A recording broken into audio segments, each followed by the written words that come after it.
today in front of me Honor 8X, and I'll show you how to connect Bluetooth device to how to pair two Bluetooth devices.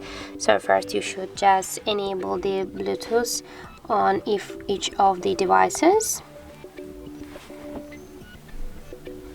Okay.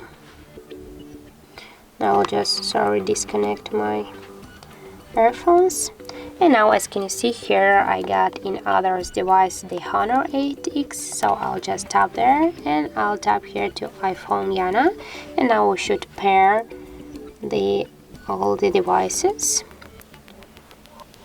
And as can you see right now, our device successfully connect to our Honor 8X connect to the iPhone, and this iPhone connected to this device. They are just paired right now.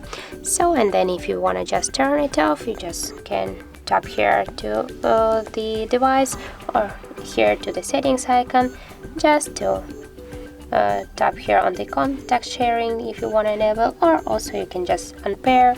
And as can you see, and then just to disable the Bluetooth settings. So that's how it looks. And if you found this video helpful, don't forget to leave a like, comment and to subscribe our channel.